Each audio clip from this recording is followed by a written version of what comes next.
What's up, guys? Today I'm doing something a little different, and I'm sorry if it sounds a little robotic, like I'm reading from a script, and that's because I am. This is the first time I'm trying to talk to you guys. I'm trying to talk to an audience. So this might be a little sloppy, and you might catch things wrong with my speech. But, okay, where to start? There is a pandemic happening! People call us a conspiracy theory, but we're not. We're a facts organization. We are honored to be the first movement in history to run for president. The birds know your social security number! We've seen birds procreate. I've found eggs. Wait, you watch birds procreate? Are you serious? I hate bad dreams, which is why I stay woke. From 1946 through 2001, the U.S. government replaced all real birds with drone replicas intended on spying on us every day without our consent. It is our civic duty to awaken the U.S. masses to this horrible intrusion. Our story starts in 1973 with the creation of an organization called Birds Aren't Real. And our story continues and kind of jumps back and forth, but just keep this organization in mind because they're going to be very important. So basically, this organization is led by Peter McKindow. Today, we will be finding out if birds are real, and most importantly, if this movement is real. And don't worry, I'll give my beliefs and feelings in the summary at the end. Now, apparently, the Foundation wants you to know that you weren't taught this in school.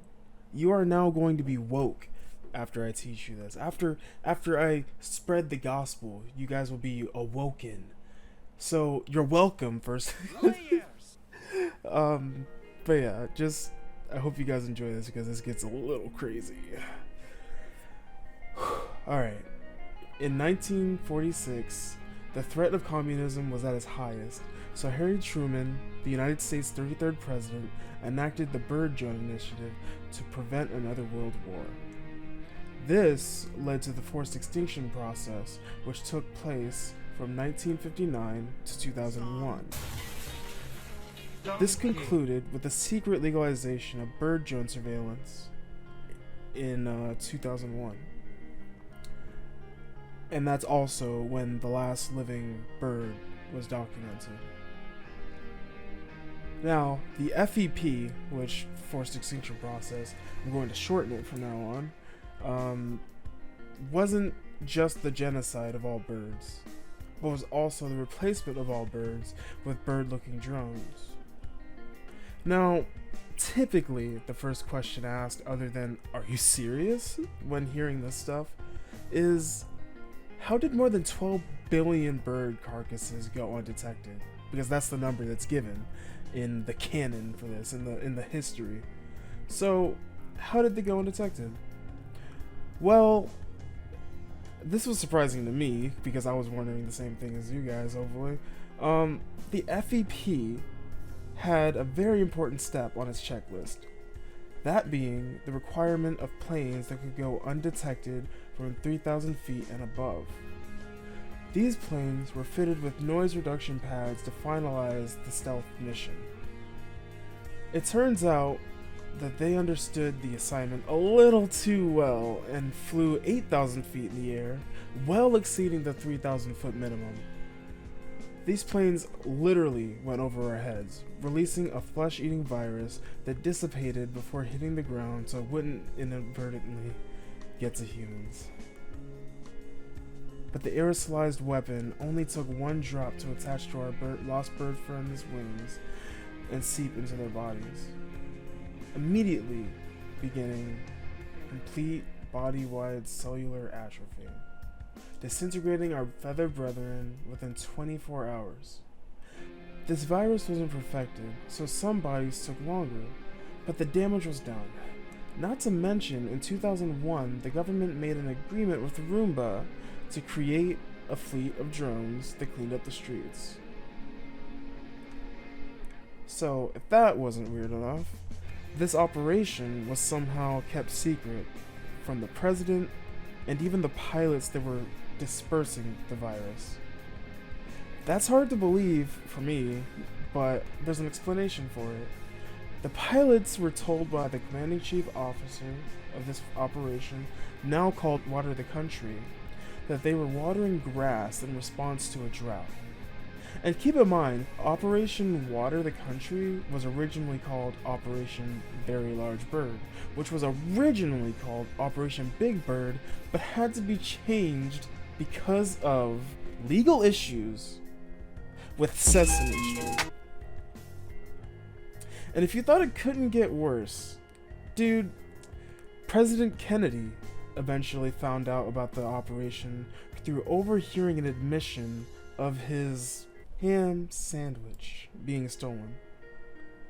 He overheard it by eavesdropping on their internal telephone line or whatever.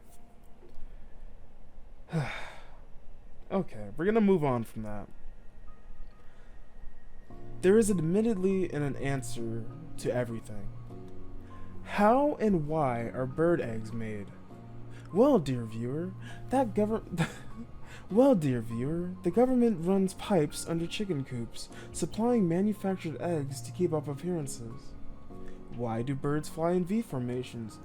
Obviously, to keep the illusion of the past behavior of birds before extinction. Why do birds run or fly away when a human gets close? Easy. Because the government doesn't want you tampering with their precious drones and possibly finding out more than you need to know. Alright, I'm on a roll now. What about bird meat? Well, the poultry that you consume, like chicken and turkey, are just manufactured fake meat. Now, believe it or not, there are ex-CIA agents supporting this information. I mean, anti-bird combat specialists, ex-animal rights activists, and even music videos that admittedly slap, as the kids say. I met a bird outside my door. He asked me, what are you looking at me weird for? You're a talking bird, that's kinda strange. Anyway, do you have a name? Yes, I do. My name is Rodney, but I can be anybody you want me to be, baby. I said, well, what do you mean? He said, I can show you things you've never seen.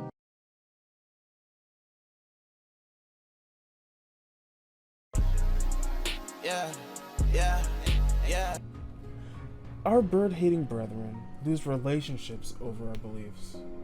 The arch nemesis, Newsweek, tries to silence the movement as satire, and they have the nerve to call this memes, when the movement is trying to spread a message. Even the humorous elements of the movement are admitted by the face of Birds Aren't Real, Peter McKindo, as purposeful. You can't silence a meme. Memes are modern subliminal messaging. Each laugh and each share is another eye caught by a potential member. Now, how much of this is actually fact? Well, everything seems to check out. 1946 was the start of the Cold War. Communism versus nationalism was massive. It's plausible and factual that the US was implementing propaganda, and no doubt keeping an eye on civilians, afraid of communism rising up. The Patriot Act really was passed in October 2001, Patriot being an acronym for providing appropriate tools required to intercept and obstruct terrorism. The Patriot Act was passed as a response to 9/11. The purpose of it was to revise the United States surveillance laws to boost the government's authority to spy on its civilians. The Patriot Act, according to ACLU.org, was a rushed and notably thick bill that no one had time to read before being forced to pass it. And threats were pushed out to those who thought of opposing it. This is where bird drones come in. It is said that in the fine print, bird drones were in the bill, and secretly allowed to be released, now without limits.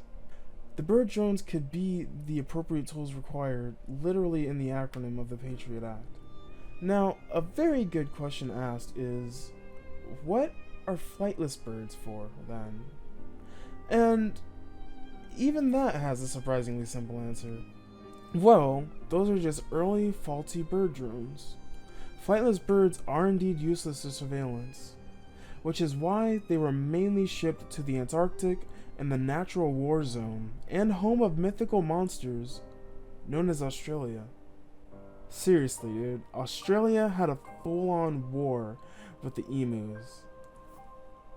Emus, dude, big birds, and lost. Australia is one of 2 countries that have attempted war against birds, and the other one also lost. China got memed on in their war against the sparrows. War against the birds won't work, obviously, which is why the movement needs to be heard. We need to reverse and undo the 50+ years of bird extinction and bring real birds back to prosperity. It was allegedly revealed that perhaps real birds, specifically chickens, do exist out there. This would be, and still kind of is, good news, but those chickens I just mentioned are being held by the government in underground bunkers while mountains have been hollowed out to hide bird drone manufacturing. They would be nearly impossible to find, not to mention the government isn't afraid to silence people. Now, let's be real for a second. Is any of this genuine? Is all of this fake? Well, yes, but actually no. Had to pull the meme out on you. I have researched and I have read the around 5,000 word history of the Birds Aren't Real movement and have come to the conclusion that this is 100% fact. No, but seriously, this is all a big meme. There's all kinds of proof debunking this fabricated belief. Once you hear that the government made fake bones and hid them in birds to make them seem legitimate upon death, you have to roll your eyes and burn this whole belief system down. I have endured blistering winds, scorching deserts. I climbed to the highest tower. Mummy can handle this. He endures blistering winds and scorching desert. He climbs to the highest bloody room of the tallest bloody tower. And what does he find? absolutely no facts, no juice, no sauce, nothing. I mean, it wasn't my fault. He didn't get there in time. Stop the car!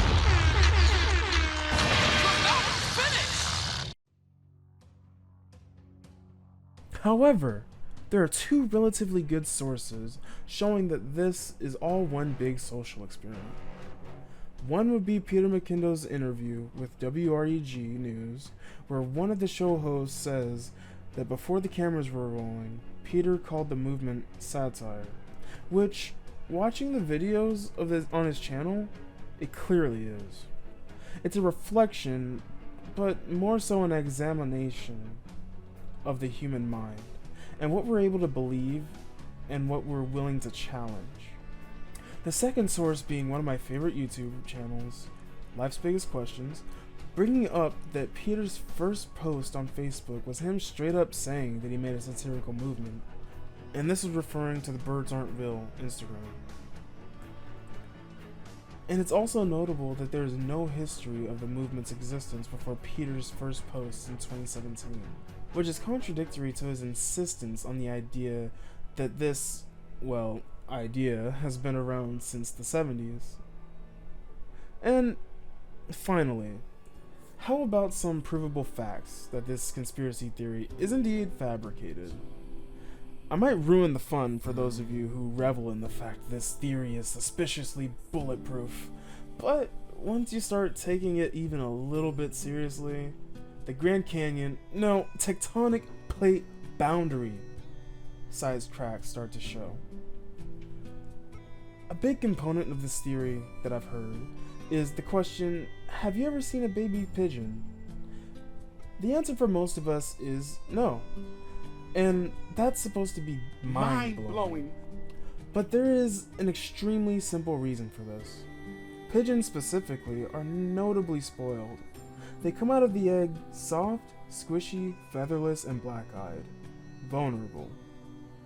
However, unlike most animals where they're popped out and doing taxes at 2 minutes old, pigeons surprisingly make me wonder if they have evolutionary potential in the future.